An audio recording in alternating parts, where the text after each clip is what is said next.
Hello Hello，大家聽到嘛？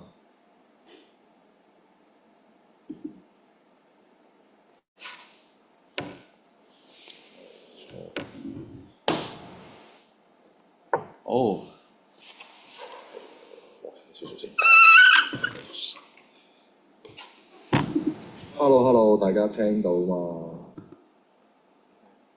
呢度可能開咗個麥。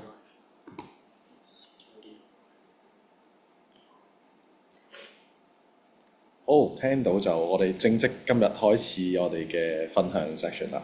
咁就我係多 AI 嘅阿澤啦。咁呢個 section 咧，其實係我哋希望嚟緊會 keep 住每個月都會做一啲嘅類似嘅一個咁嘅分享嘅環節，亦都邀請一下唔同喺香港做緊 AI 嘅朋友嚟去同我哋傾下偈，去分享多啲啦。咁所以咧，就我哋前排喺呢個Fred 就認識咗呢個阿 Tim 係啦，咁就我哋所以特別去邀請阿 Tim 咧去參與我哋呢一個分享嘅環節，作為我哋第一次去外面邀請嘅嘉賓。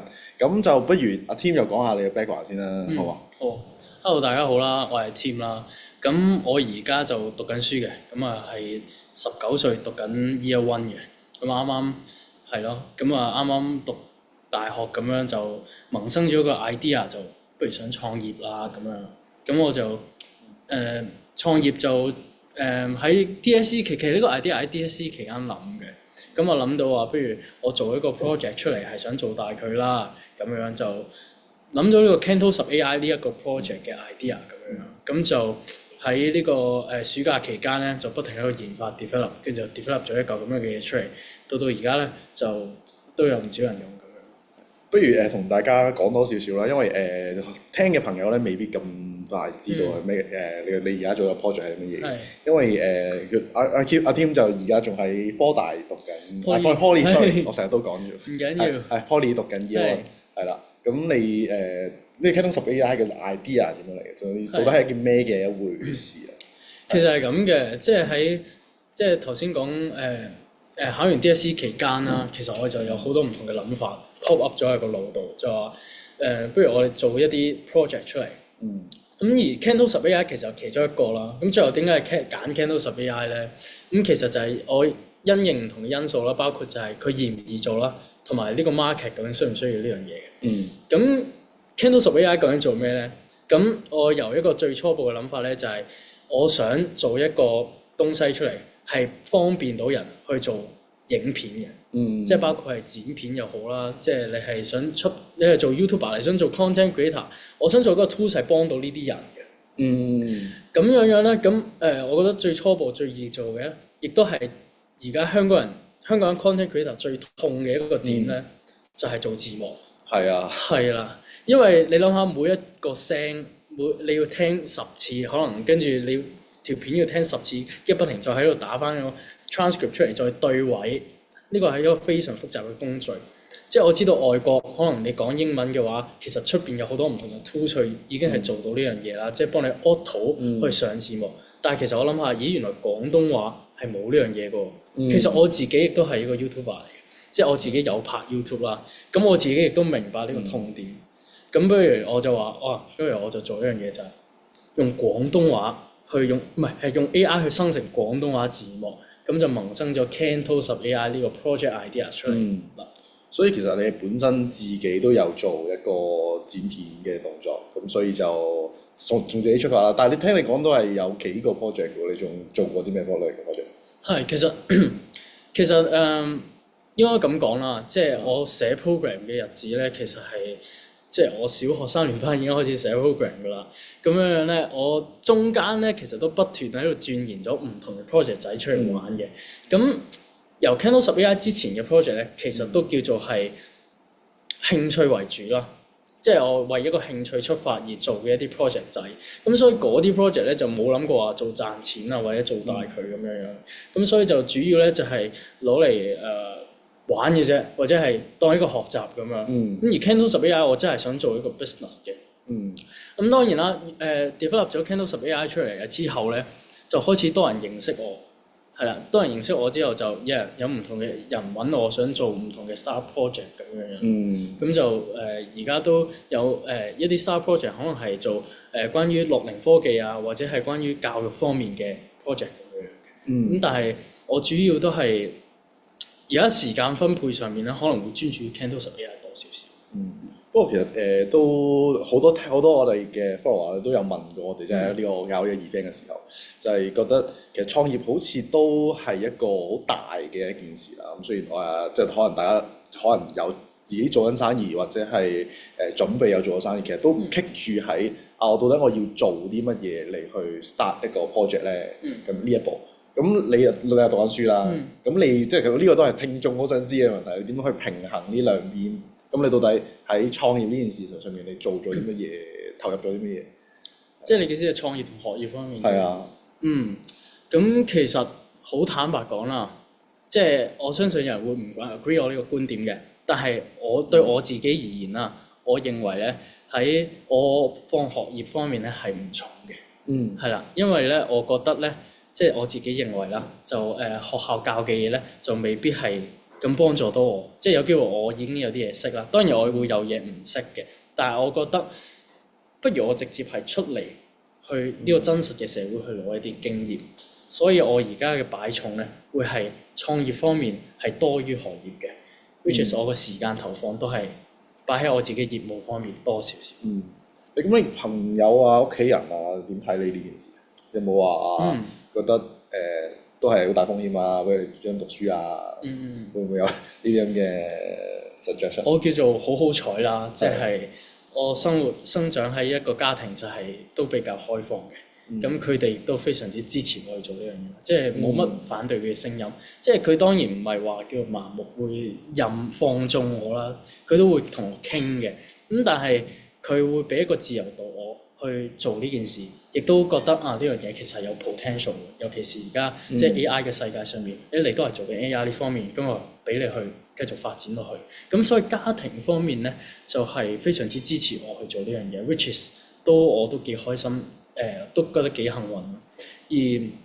而身邊嘅朋友啊、同學方面咧，因為其實大部分認識我嘅朋友都知我係搞 IT 嘅，即係都係知我有寫開 program 啊，有做下唔同嘅 project 咁樣咯，所以佢哋都覺得我嘅能力係可以做到呢樣嘢，而係都 support 我咯。所以我係啦，對於我其實冇乜反對聲音，即係我都幾好彩咯，我會話係啦。不過我見你聽到11已經係開始有 user 㗎啦，咁亦都係搞到一個係已經 run 到嘅一個工具出嚟。咁你其實中間投入咗幾耐？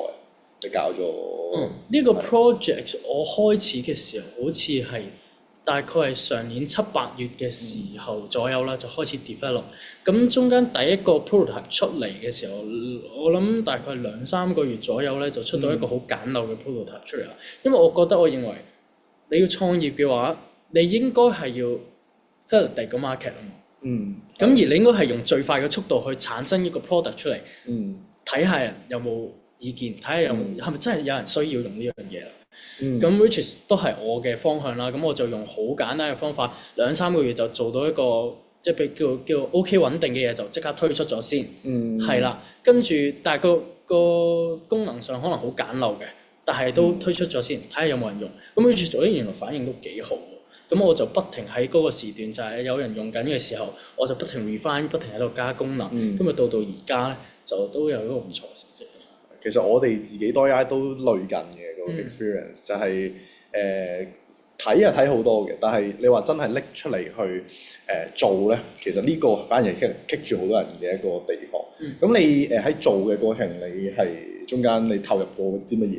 因為呢個咧其實中間有好多人喺呢個 event 之前咧都問我哋話其實創業呢件事到底我要付出啲乜嘢成本㗎？貴唔貴㗎？我係咪要學識呢樣嗰樣我先做得到啊？咁樣呢個你又點睇？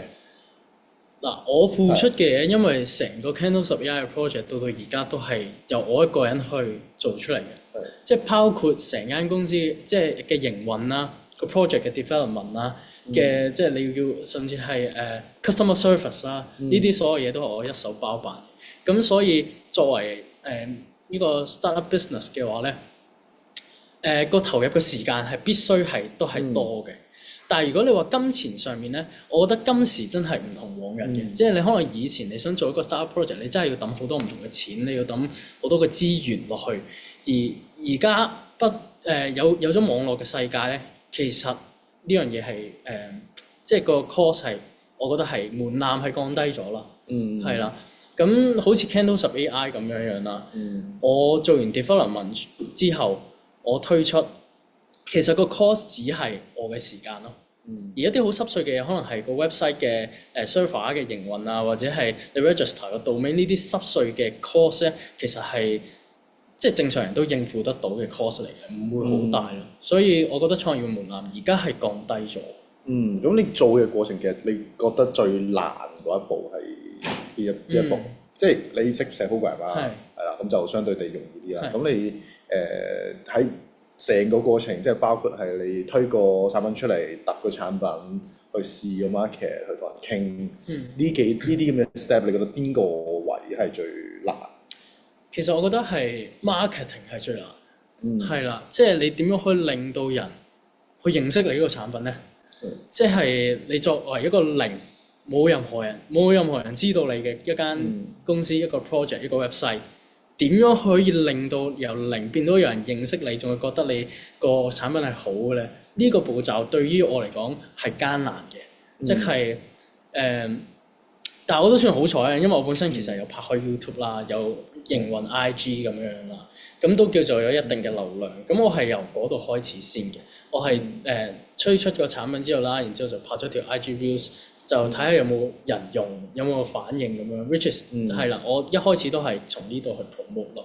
咁你試過啲咩 promotion 啊？除咗拍 YouTube 之外，你仲試過啲咩 promotion？因為其實我哋都有好多人咧想知道，其實如果我整咗一個 app 出嚟，或者我有個 product 啦，promote 方面會係點樣？因為呢個其實我哋咧 DAW.ai 都係一個咁嘅過程走嚟，即係一路走來嘅一個東西嚟嘅。即係我哋 DAW.ai 當初其實係由 Instagram 開始做啦，咁就慢慢去開始做一啲，譬如係 EDM 啊，譬如係 WhatsApp group 啊咁嘅東西。咁你自己你之前做嘅做法係點樣做？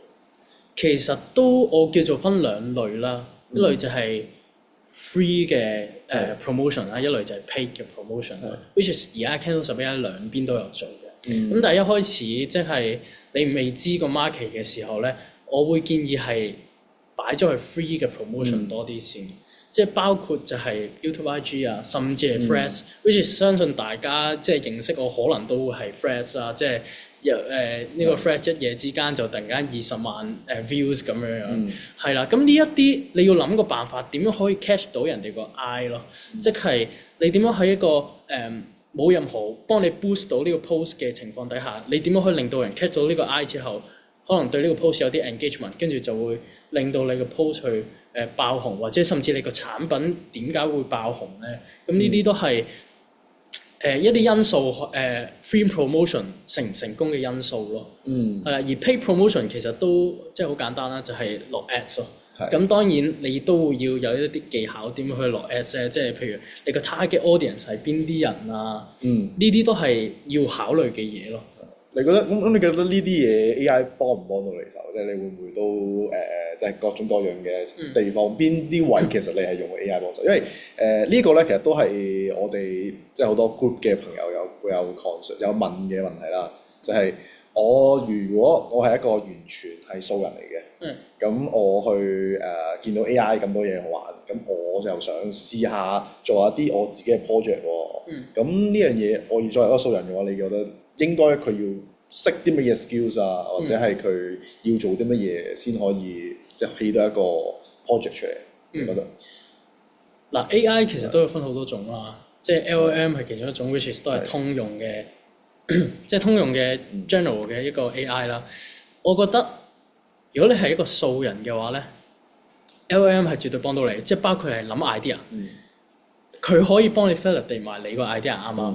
係，即係你當佢係一個助手咯，基本上就係、或者顧問啦，係啦，跟住佢同你可以傾偈，可以即係彈翻你個 idea， 即係你啲 idea 究竟有咩唔好，有咩好，跟住你就可以從而去改進。咁你諗到個 idea 出嚟，點樣去實行咧？如果譬如你係想做一個website 出嚟嘅，其實坊間都有啲 tools 可以，即係如果你真係唔係好識 coding 嘅話咧，坊間都有啲 tools 其實可以幫助你去協助你做 coding 嘅。咁只要你有少少概念嘅話咧，可能呢啲 LLM 嘅 tools 都可以幫到你去製作你嘅產品咯。咁除咗 LLM 之外咧，即係好似頭先講嘅，你做 ads 嘅時候咧，其實佢自己 ads 本身都係一個 AI 嚟，即係一個 algorithm 咁樣啦。佢可以精準咁樣幫你去投放一啲唔同嘅 audience。咁呢一個都係用 AI 去協助你嘅 market 咯，因為佢去幫你揾一啲精準嘅 target audience 嘅時候，從而令到呢個product 係更加令人熟悉嘅，更加令人知道。但係而家其實坊間咧，你AI 工具都越嚟越多啦。啱啱講話其實可以用啲 AI 工具嚟做，咁但係作為去諗咗 AI 工具出嚟嘅人，你覺得咁多嘅 AI 工具，咁我哋應該點樣去揀啊？或者你覺得點樣可以將你嗰個 AI 工具真係 stand out 喺呢個 market 度？因為其實呢個咧就其實同啱啱個 pain point 嘅問題都有啲類近嘅。的而且確佢係一個 pain point，但係都係好多間公司同時 solve 緊呢個 pain point。咁你覺得點樣去可以令到你可以 keep 住喺呢個 market 度去 stand out 到？我覺得獨特性係非常之重要啦，即係 AI 呢樣嘢個個而家都用啦，即係 ChatGPT 個個都用啦。但係點樣可以令到你個應用係有一個獨特性喺度咧？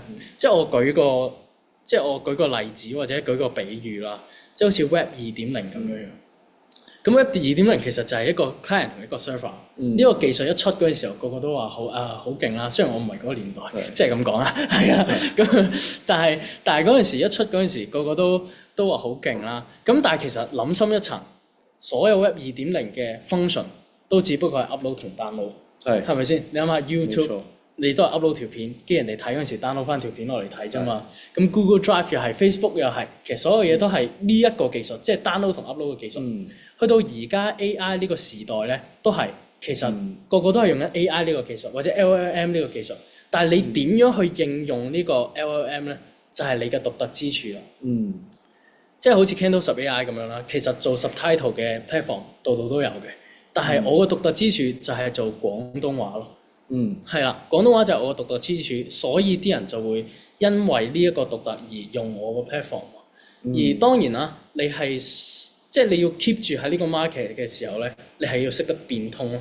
尤其是係 AI 或者科技嘅發展，即係大家都聽過 exponential 嘅一個 curve 嚟㗎嘛，即係直線咁樣飆上去。咁你點樣去緊貼咧？你要識得變化，即係有真係好大機會，人哋一出呢個 feature 就你個 app 就玩完㗎咯喎。係啊，其實因為我哋都好 concern 呢樣嘢嘅，有啲時候就係我哋都 keep 住睇緊成個 LLM 又好，其實講個 AI 工具發展又好啦。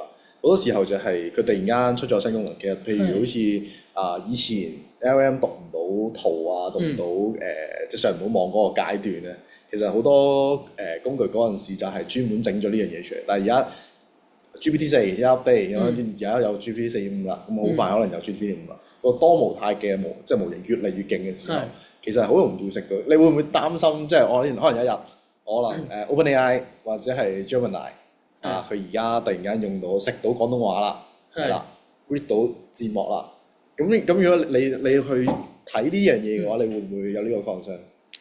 其實都會有㗎，所以我都要 keep 住係喺個潮流嘅上面咯。我話即係點樣去令到自己更加獨特，或者係點樣可以 keep update 我個 platform， 即係唔係話我 develop 完呢個 platform 出嚟，我掉咗出嚟，跟住我就可以瞓覺，我就可以攤喺度賺錢，即係唔係咁樣咯。我覺得我認為你要不停喺度鑽研你究竟你嗰個獨特性喺邊度，而即係你要有個危機感咯，永遠存在有個危機感啊！我可能聽日就有機會俾人 replace 㗎咯喎，咁我應該點樣可以令到呢個危機感冇咗咧？即係呢個危機冇咗咧？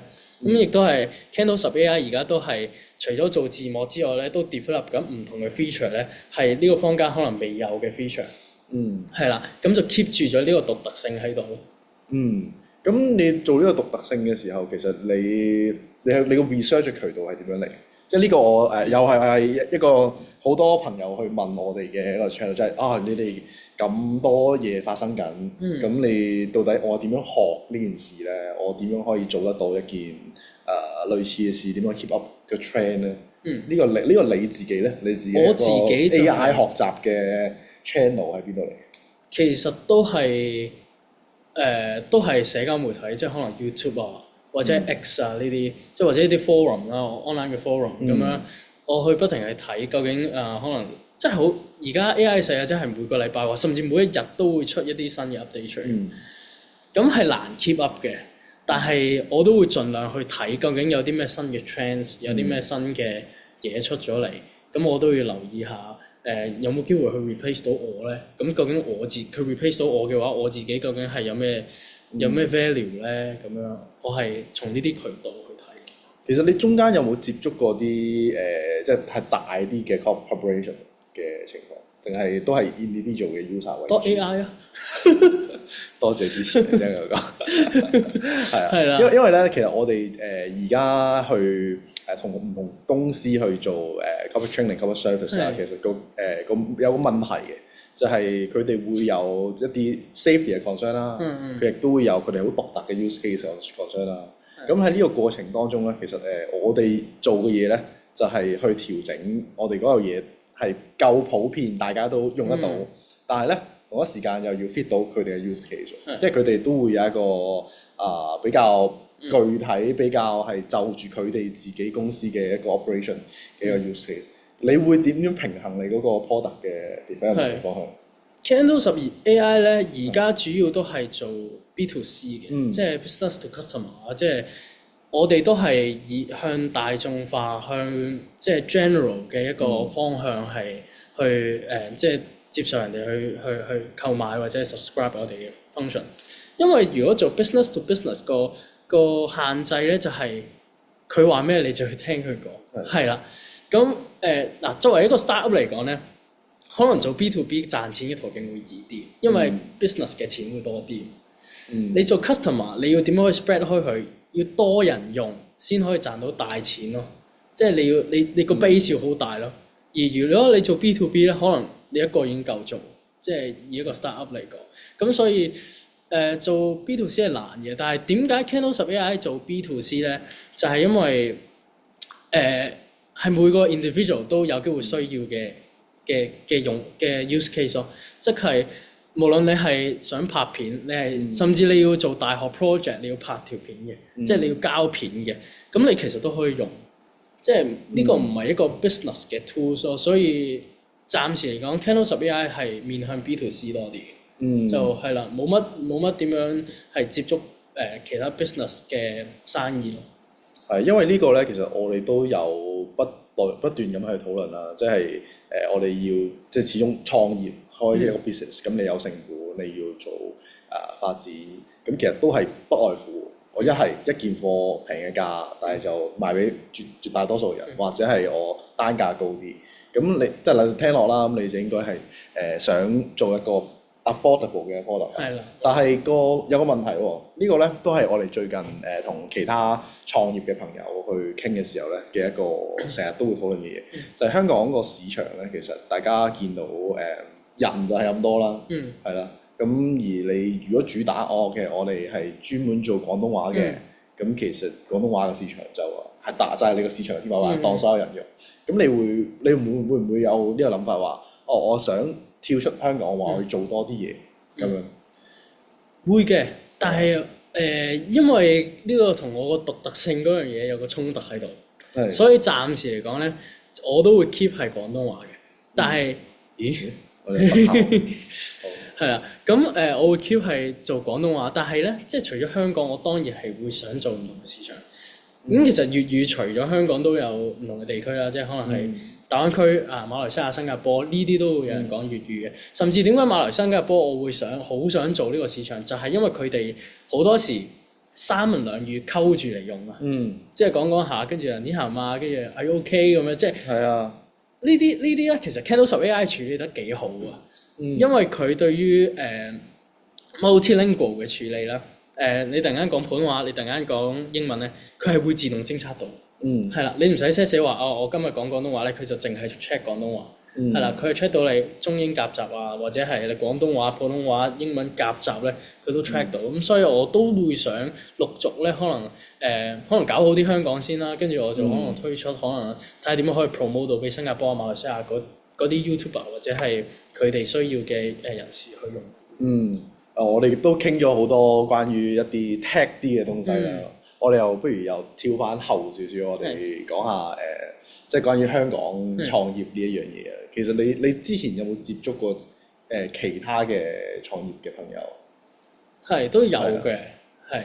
你覺得佢哋係一個點樣狀態？你覺得香港創業環境點樣？香港創業環境，我覺得香港創業環境啊，我覺得會有分兩派人啦。一派人咧就會係想創業，令到即係佢真係想 solve 一樣嘢而創業啦。另一批咧就會係我好似講衰啲啦，想揾錢或者想呃錢啦，我唔知啦嚇。即係大家都知香港有唔同嘅 funding scheme 可以即係你有個 star project，你個 idea 就可以攞一啲 funding 咁樣啦。有一批人係真係不停喺度諗呢啲 idea 出嚟，領完啲錢就走，即係就都揾到錢嘅。係啦，都揾到錢嘅。咁我就覺得唔係好應該嘅。係人哋俾得錢你就係想你香港創科創業個氛圍好啲，俾個機會你。咁我覺得人哋俾得機會你，咁不如你認真去做。你真係去 solve 一個 problem， 你真係令到你個 product 可以幫到唔同嘅人。咁我知道，即係我接觸嗰班人咧，都叫做好好彩地，佢哋係一班係想為呢個即係為呢件事好嘅人。有心人。係啦。係。但係你覺得政府方面嘅支持夠唔夠？或者係可能你接觸嘅創業者，其實佢哋都應該多少少有政府方面嘅 resources 啊。咁你覺得呢啲 resources 夠唔夠？我覺得咧，其實都即係以香港嚟講，其實啲資助或者 funding 上面咧，其實都足夠嘅。即係我覺得，即係雖然我而家都仲申請緊，我未真係攞到錢住啦，但係我申請嘅一啲 funding scheme 咧，佢哋嘅金額都係對於一啲初步嘅創業者嚟講咧，其實都係足夠，而且個門檻都係唔算太高咯。即係甚至如果你係一個大學生嘅話，大學方面其實都有唔同嘅資助，而呢啲途徑去攞一啲資金嘅話咧，其實都係令到創業嘅門檻降低咯。我會話。不過我覺得相對地比較好啲嘅就係我哋算係做 IT 啦，或者係做網上嘅生意啦，個成本就我仲係可以控制嘅，暫時冇錯，係啦，就都係人力啦。但係喺之後啦，如果你話你再做大，因為而家我聽你講你係一個人，冇錯，一人成 team 啦，係啦。咁但係如果之後你再做大翻少少嘅時候，你覺得香港係咪一個好嘅地方去開始你嘅business？作為一個香港人，我一定會話好咯，即係係啦，因為我首先就係我唔了解其他國家啦，即係好坦白講，即係我都未真係接觸過即係可能大陸啊，即係中國內地或者係其他地區嘅創業氛圍係點樣。咁我自己即係我喺香港嘅創業氛圍嚟講咧，我覺得係好嘅，即係即係當然係有好多話startup 10間有9間都死㗎啦。咁但係我覺得如果你堅持落去，你係有一個心嘅話咧，都唔係話冇可能嘅。係啦，我都抱住一個希望係香港創業嘅氛圍，或者係做創科嘅就越嚟越好咯。因為我點解咁講咧？因為我自己接觸咧，其實好多讀書嘅時候啦嘅同學嘅，通常都係淨係會諗打工，所以就創業嘅人其實好少嘅。係啊，你有冇同過你啲 friend 去傾嘅時候，你有冇聊過？喂，我有個咁嘅 idea，我要一齊做下，有冇啲咁嘅 pushback 佢哋？其實有嘅，即係我諗大部分香港人啊，或者香港學生啦，都係以一個我穩定有個穩定嘅即係收入來源就算啦，就安穩咁樣就過你嘅人生。可能係性格問題啦。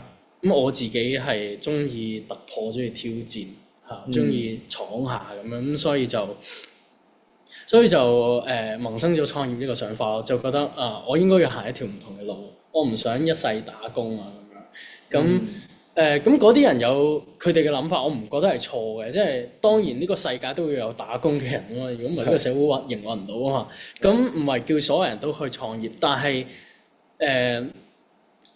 你有你嘅諗法嘅話，咁就 OK 咯，即係你覺得你係舒服嘅。咁我覺得就 OK 咯。咁你頭先話有冇撩過啲人咧？係有嘅。有即係部分人都係話，我都係唔想 take 呢個 risk 啊，即係又要花我嘅時間，我都唔知我喺度 provide 嘅時間，最後件事成唔成到。咁不如我唔想搞咁多嘢啦，咁啊費事啦咁樣。係都有呢啲人。佢哋最後係而家都係讀緊書嘅啫，係嘛？係啊。都係讀緊書為主。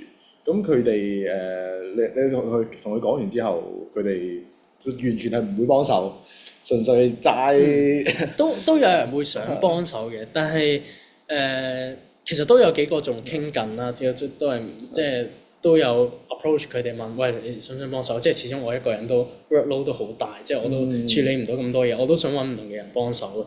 咁我就都有揾幾條友，即係幾個人係睇下有冇興趣去幫我手。咁初步佢哋都話有興趣嘅，但係我諗緊嘅嘢咧就係佢哋嘅有興趣係咪真係可以？因為始終個 idea 係我，即係我一定會上心過佢哋。咁佢哋 join 咗係咪真係會咁上心咧？咁呢樣嘢係都值得探討。即係你要揾 partner 嘅時候，究竟佢係咪真係為咗呢件事好而幫你咧？即係幫個 project 咯，其實唔係幫我咯。即係睇下佢有冇呢個心咯。但係你之前都有做過其他嘅唔同嘅 project 啦。咁其實其他嘅 project 咧，其他 project 佢哋係一個咩嘅狀態？其他 project 如果講 startup project 咧，其他係有 teammates 嘅，唔係淨係得我一個嘅。咁佢哋咧都會係，因為有啲唔係我 idea 啦，咁佢哋都會好上心咯。咁 which 我覺得係幾好嘅，即係大家係有一個共同嘅目標去進發咯。所以個氛圍係 OK 嘅。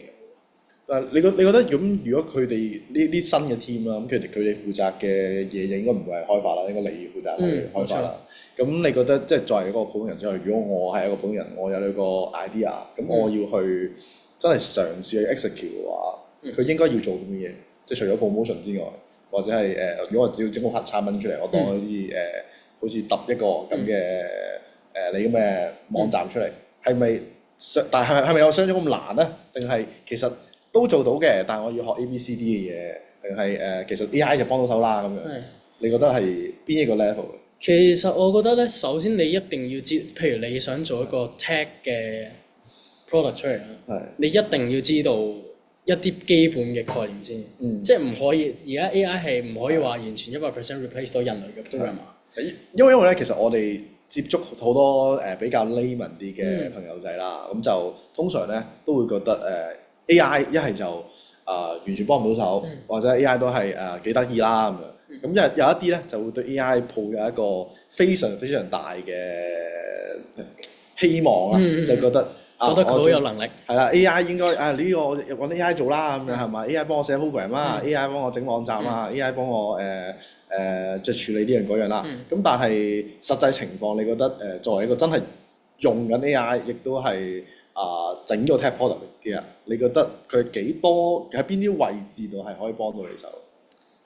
我可能呢個位置可以講遠少少啦，係就係我認為啦，短期內 AI 係冇乜可能 replace 到人類嘅大部分嘅，因為我覺得真正 replace 到人類嘅 AI 唔會係而家嘅 LLM 技術，即係就算而家嘅 chain of thought 嗰啲技術都好啦，即係好似真係佢可以人腦咁樣諗嘢，但係佢哋始終都係用文字去諗嘢。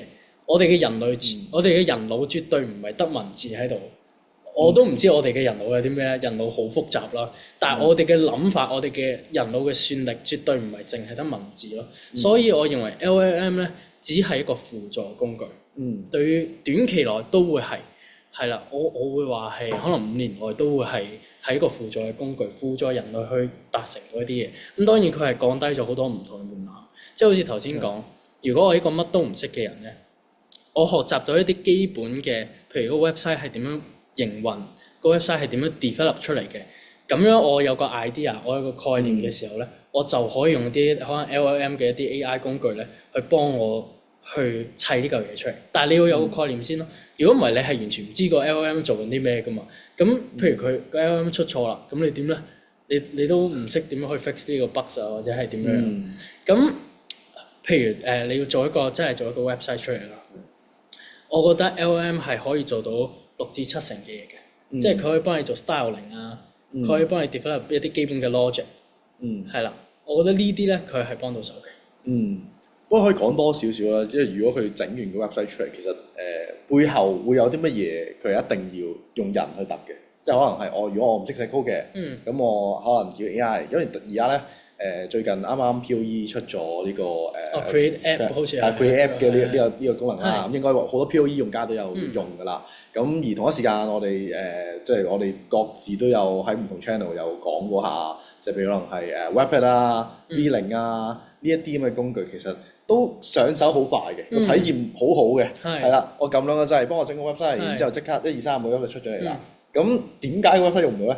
因為呢個咧其實好多non-tech 嘅人咧都會有呢個迷思嘅，係啦。即係如果你話我未整過嘅話，我見喂個 website 已經整咗出嚟嘅咯喎，咁點解會用唔到啊？喂，定係我而家唔需要 program 嘛，我自己搞得啦。咁嗰個 gap 喺邊度咧？即係作為一個寫 program 嘅人啦，呢個就係你覺得係啦，呢個就係我頭先所講嘅，你要有一個基本嘅概念。即係如果你連一個基本概念，你話原來佢整咗 website，但係點解用唔到你都唔知嘅話咧，咁就其實完全係唔 OK 咯，我覺得。咁即係其實個 gap 喺邊度咧？就係即係以 tech 啲嚟講啦，其實一個 website 嘅營運係會有個 front end 同埋個 back end 嘅。咁而啱啱講嘅可能 V0啊、Replit 啊呢啲咧，其實佢係只不過幫你砌咗個 front end。亦即係所謂嘅模板啦，你當係佢只係幫你砌咗個樣出嚟，而背後你撳嗰粒掣，佢後邊做啲咩咧？佢未幫你寫，佢亦都冇幫你寫到嘅。咁呢啲你就係要有個概念喺度先，然之後你就再叫可能叫 AI 去幫你砌個 back end 出嚟，然之後你將 AI 你將 front end 同 back end 連通嘅時候咧，嗰個 app 先係真正可以 run 到咯。呢個其實係好多non-tech 嘅人咧都會有啲帶住呢個迷思嚟去做嘅。不過我自己覺得啦，因為其實 no code 嘅工具咧應該嚟緊會越嚟越多嘅。咁而 AI 應該係會越嚟越聰明嘅。你覺得普通人我應該要點樣去學識用呢件事，去令到佢可以腦入面嘅 idea 變成一個工具？呢啲工具其實都真係非常好用嘅，即係我都有用咯。坦白講，即係我都會用佢嚟協助我寫嘅。但係如果作為一個普通人嚟講咧，其實都你好簡單咁樣睇一啲 YouTube 片咧，其實都可以學得識嘅咯。我覺得，即係其實你唔需要花好多嘅時間，甚至你用1晚嘅時間去知道個概念之後，然之後就睇啲 YouTube 片去打一啲 prompt，其實佢可能真係可能幫人可以做到一個即係叫做似樣啲嘅 website 都得㗎啦。最近有冇睇過啲乜嘢你覺得好嘅 resources 可以同大家 share 下？即係去關於呢方面嘅嘢，如果學點樣用呢啲咁嘅 no code 工具嘅話，其實我冇一個特定嘅 source， 即係我都係通常都係，如果我又唔識嘅，我就可能去 YouTube search 咁樣跟住睇啲 tutorial 嘅片。即係但係咧，我覺得有一樣嘢咧，就係以前我學 programming 有個唔好，即係有個壞習慣咧，就係你好似睇咗成，即係當個 tutorial 1個鐘，你睇咗成條 tutorial 之後咧，其實你好似學咗好多嘢咁，但係其實咧真正上手咧係另外一件事嚟嘅。所以我覺得你係必須要係邊做邊學，一定要做，落手落腳做。你唔好睇完之後，原來佢就係咁樣㗎啦，跟住就我聽日應該就識㗎啦。我睇完條片，唔係嘅，你一定要做，你一定要邊睇邊做，邊學邊做，你先真正可以學識到嗰個技術咯。我會話呢個 try and error 嘅過程其實都真係幾緊要，即係都唔單止係 programming 啦。其實我覺得有一個 start idea 去試去整出嚟，整嗰個 promotion 嘅 material 出嚟，或者係個 idea work 定唔 work 嘅呢樣嘢，都係對於創業嚟講都係一個未知嘅，係啦。咁你覺得如果話一個有 idea 人啦，咁佢要做，我真係有個 idea 啦，我覺得我有諗到個 app 好正嘅，咁我要做。你覺得佢第一步應該要做啲乜嘢？你第一步咧就因為如果人通常咧諗嘢咧，佢會狹窄咗喺自己嘅諗法啦。跟住我諗呢個 idea 好正咧，我就不停諗佢正嘅方面。其實冇諗到啲咩咧，就係佢嘅 risk 或者係佢嘅唔好處，點解佢做唔到嘅嗰方面。即係你必須要即刻抽離翻啫。你諗到一個好正嘅 idea 係 OK 嘅，你即刻抽離翻出嚟，究竟呢個 idea 係咪真係咁正咧？係咪真係咁好咧？即係譬如你諗到個功能好似好勁咁樣，但係其實根本就冇人需要用嘅，或者係其他有啲 tools 係好簡單，撳幾個掣都做到嘅話，咁其實嗰個 idea 係咪真係好嘅 idea 咧？咁呢個就係要值得去思考嘅嘢。咁你思考完，即係初步由自己 validate 咗自己，過到自己嗰關啦，咁就可以真係可能做一個 prototype 出嚟，或者問下你身邊嘅人，究竟你有冇呢個需要咧？或者問一啲真係。即係未必你身邊嘅人有咁嘅需要，即係好似剪片咁，我身邊人都未必有人剪片嘅。但係你就真係可能咪出去問下一啲剪片嘅人，喂，其實你做字幕係咪真係咁難㗎？咁樣咁原來係嘅喎，咁我咪真係做個 prototype 出嚟，俾佢哋去試用下，去再 validate下究竟呢個 idea 係咪真係 work 㗎咯？呢個其實就係啱啱翻去我哋一路講㗎啦，就係一邊做一邊試 try and error 咁嘅形式嚟做咯。不過如果你話要學嘅話咧，應該我係點樣去學？即係要去做呢個 development 啊，或者係我去揾人做啊？你覺得有啲咩 channel 係可以做得到？即係 YouTube 就主要係 YouTube 為主。係啦，我自己主要就 YouTube 啦。有啲人就好勁嘅，就咁睇啲 document 咧就可以學到識嘅。咁我係唔得嘅，我真係要有個 visualize 人哋手把手教學，可能我先會學得識啦。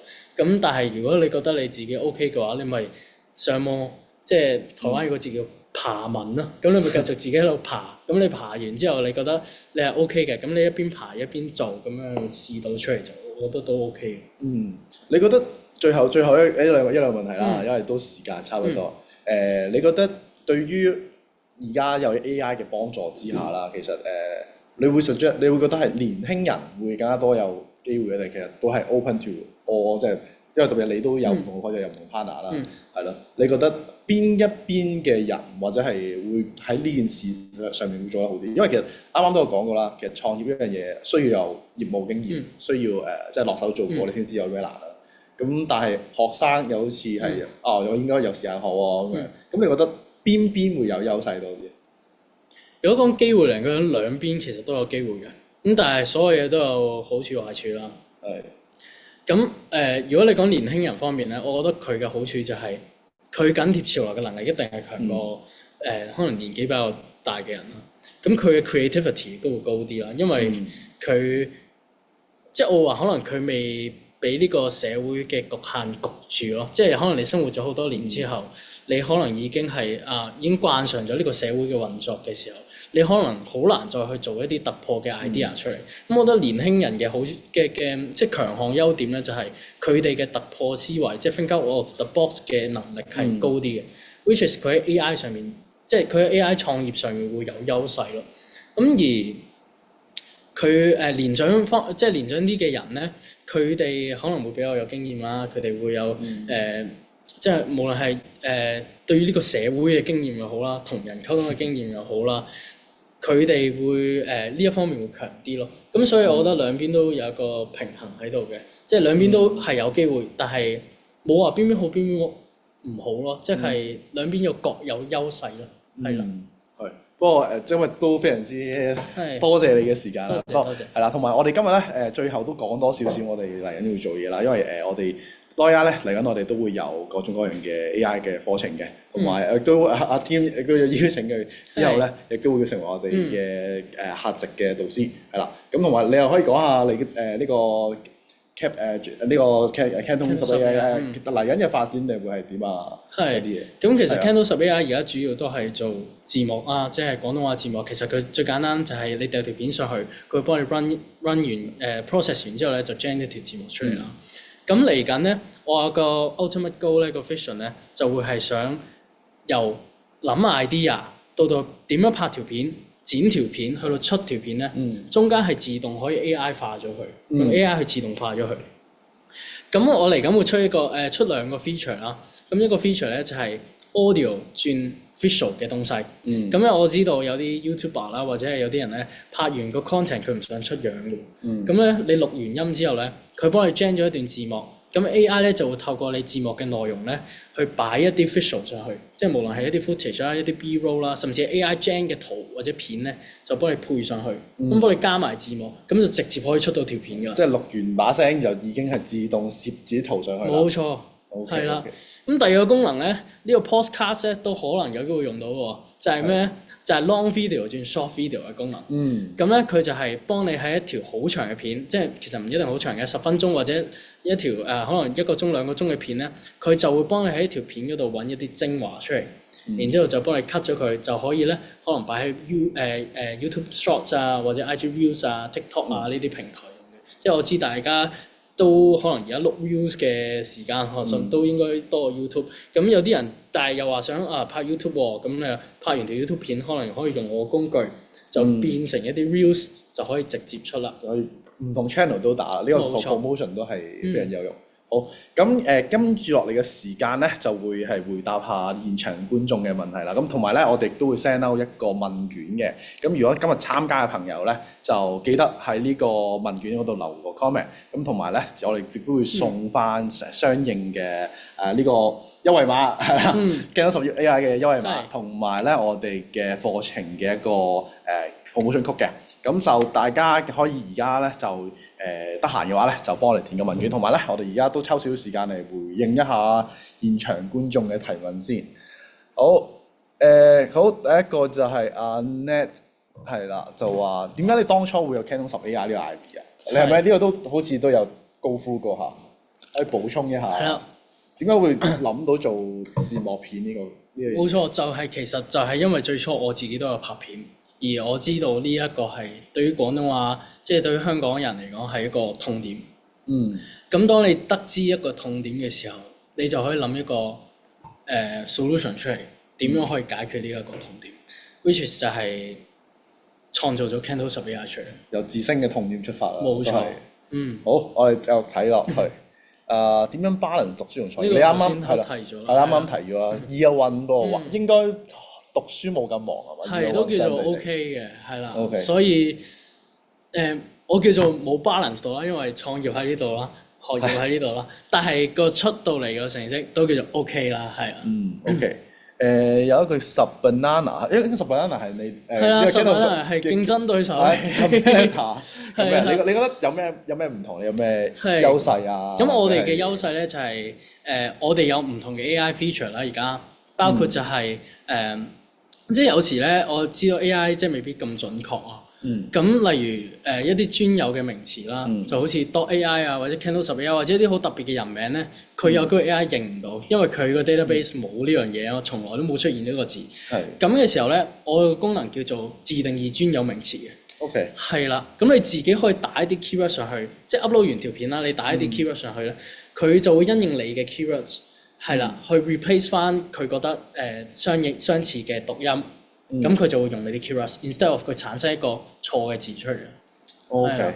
咁仲有咧就係我哋有 translation 嘅 feature 啦，即係你如果你講完中文，佢可以轉做英文啦。咁我哋都 support 咧係口語同埋書面語都得嘅，係啦，即係你可以利用廣東話，但係佢出咧係一個專業嘅書面語字幕，係啊，呢啲都係我哋嘅優勢。我哋今日呢個 podcast 就亦都可以用。冇錯。即刻就試一試。冇錯啦。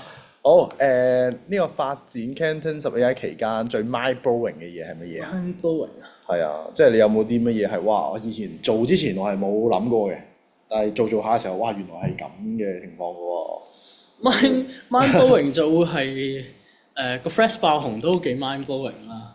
係啦，即係大家可能有啲人唔知啦，就係我有喺 Flash 嗰度做 promotion 嘅。咁我就打咗一段嘢，就話叫人支持下我啦。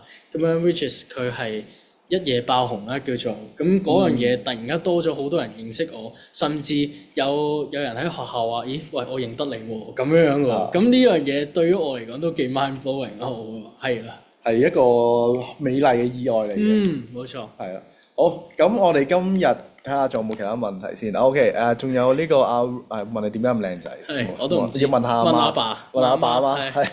OK，想睇下有冇創業 idea，想做執行 idea 嗰個人可以點揾 partner？其實呢個就都難嘅，其實揾 partner 係一個難題嚟嘅。係啦，因為咧係啊，嗱，首先你要知道個 partner 咧係未必會同你個諗法係 synchronize 嘅，佢有機會從佢嘅利益去，即係個人利益去出發啦。